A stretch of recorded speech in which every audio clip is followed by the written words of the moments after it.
At my job, I always get the same question every time people come in. What's the difference between the Galaxy S6 and the Galaxy S6 Edge? Now in this video, I'm going to just explain to you guys what I think are the real differences, what people are actually going to factor into buying it, what tech kit is actually going to take advantage of all the features that it comes with versus the day-to-day user that just wants to get an upgrade or get another phone. Now, one of the things with the Galaxy S6, the big difference from the Galaxy S6 and the S5, for most users, they're not going to really notice a difference in how it works. They might just notice a difference really in more of the actual screen, just because Samsung has been known to develop great screens. So that's really cool that Samsung develops all their things, so they obviously try to cater it to their brand and make it more better for everybody else to take advantage of it and really appreciate the high quality Quad HD display that they're developing now on the S6. Now everybody, whenever I go to work, people always ask me, what should I get, the S6 or S6 Edge? What's the difference? The real difference is the dual edge design more than anything. Prior to the Note Edge that's coming out, it only had the one side, but you know, it caters to either or, a person that's left-handed, right-handed, you know, whatever their preference is. But the real difference is nothing really other than the dual edge design. The S6 Edge has the People Edge, which you assign, you know, I believe a certain number of contacts, your favorite contacts that you want to put there. Also, if you put it face down, you'll get the edge lighting. So depending on the contact that you assign a certain color to, when you put the actual S6 Edge face down, which I don't know why anybody would want to do in the first place, but once you put the screen face down, if that certain person, one of your favorite contacts actually sends you a notification, or you get a notification from them, it'll light up a certain color that you've assigned to them. Now it depends for whoever wants to do this. I don't think anybody would want to put their phone face down. Even if you do put it face down, I would want to have a good case. I would get a case that when the screen is put face down, that the screen actually doesn't touch the bottom surface of whatever you're putting it at, whether it's a table or anything else. That's just my opinion, of course, but it depends. It could be different for a lot of other people. Now for the S6 and the S6 Edge, other than that, they're almost identically similar, both of them, as far as their aspects, their features, the specs, everything that comes with it. They both have the octa-core processor, 64-bit processor. They both have the 16 megapixel camera. They both have the 5 megapixel front-facing camera, which you're also able to take wide angle pictures or ultra wide, which is pretty cool. Now the rear camera actually has the object tracking autofocus, which is kind of cool. So like, let's say you have anybody that's running, or you're with your kids on a swing, you can actually set it there and it'll automatically track the person moving and just have the right autofocus on it, so to take the best picture that it can possibly take. Same thing goes with either or. The front camera is a 5 megapixel camera. The real big difference that the average consumer is going to notice, it's going to be more snappier. The screen is obviously going to look much better, but Samsung has been known to develop really good screen on all their devices. The average user might not notice a big difference. The operating system is going to look very similar. They just took a lot of the bloatware out of it from the original S5 as well, but TouchWiz is still there, so I would prefer Google Now launcher, or the simple vanilla launcher. I think it's better with all the same features of this phone. That would be great. You can also record in 4K, which is a pretty cool thing that comes with this one. It is a Quad HD display, obviously it's great, but these are the cons that are going to come with this. I mean, sure, there's always something good that comes out with a new device, but there's also cons that come with it. A lot of the cons that came with this new one, it's not really a con, it's more of a preference for the people.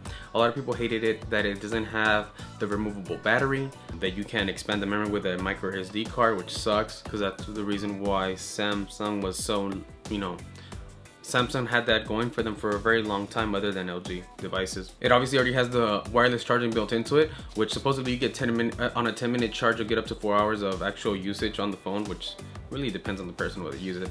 Another good thing that I guess kind of helps out with the non-removable battery with that they updated this time around was, well, they actually have an option on there where it says ultra power saving mode. So what it does is, once you actually turn it on, let's say you're at 10% battery life, you turn on ultra power saving mode, and once you have it on, it'll actually turn it into grayscale, which basically you won't have any of the colors, and it'll also turn off a lot of the power hungry apps that use a lot of battery life. But other than that, you can supposedly make it last, according to them, up to a whole day. Obviously that's going to depend on the person, what they're using it, everything can be very different. But I mean, that's kind of a cool mode. One of the Samsung reps that comes to our stores and they talk about this and they fill us in on more of the info, more in detail. You know, obviously we don't get all the time to fully review the phone, so they come and train us, they give us some tips once we start selling it. And the Samsung rep himself said that he actually went to Vegas, took it, didn't charge it for about 2-3 days. He said he put it in saving mode on the first time, and then once he got to about 10%, he actually put it in ultra saving mode, and it lasted him about another 6 hours of pretty heavy usage. So you can still call, you can still text, you can still use the internet. A lot of the apps will not be used once you're on ultra power saving mode, but he said it was pretty cool. So I mean, if he says it, I kind of believe him. He doesn't BS's like other people do. But other than that, I mean, this phone might not be for everybody. For people that still want that extra, that battery to be removable, I would probably I suggest for you to get a Note 4. It'll probably be your best bet. If you want something similar to the Galaxy S5 where it can still remove the battery, still can expand the memory. Other than that, you know, the S6 comes in 3 different colors, which comes in like a black, midnight blue type of thing, or the gold platinum. In person, when we sell it to people, it actually looks chrome, which is funny. It does not look gold at all. It might be a glimmer of gold depending on the angle you see it, but it looks more platinum than anything. And then you have the white one, and which are all pretty dope. So it just depends what you want to do. If you really want to know what just the difference is and deciding which one you want to buy from the Edge and the S6, I personally think the S6 is better. The Samsung rep thought it was better as well. The Edge, you really only get the favorites you can assign to your contacts. Obviously, you know, when you're sleeping, you could get the side notifications and all that, but not everybody uses that. The dual edge lighting, or if you are getting notified from anybody that in your contacts, it'll turn a certain color, but those aren't things that people really use. But other than that, I guess the big things are going to be faster processor, better camera, better display. Is it overall worth it phone? Yeah, I mean, it's a great phone. The one thing I will say that I think it's really good that they improved on was the camera. It's up to par to the iPhone 6. The 6 never had a big pixels, but if you really base your phone's camera quality based on pixels, you're doing it very wrong, because a phone can have 20 megapixels but have a crappy sensor, and then the actual camera or the actual picture that it takes might be crap and don't look as good, and vice versa. So I think they did a really good job with this sensor. It looks really great. They also integrated the slow motion video as well, which kind of was only on the iPhones and the OnePlus One, which they kind of iterated with their software with CyanogenMod. But other than that, it's a really good phone. Now, as far as the design goes, it looks a lot like the iPhone 6, in my opinion. If you put them side by side, it looks just the same. Speakers in the same spot, charging's in the same spot. The design is very, very similar. It has a very iPhone-esque design on it. I don't like that the camera protrudes so much out, but you know, that's it. Other than that, I think it's a great device. I would suggest getting a case for it. I suggest you get a case on any of the devices you get. But other than that, I think it's a really good device.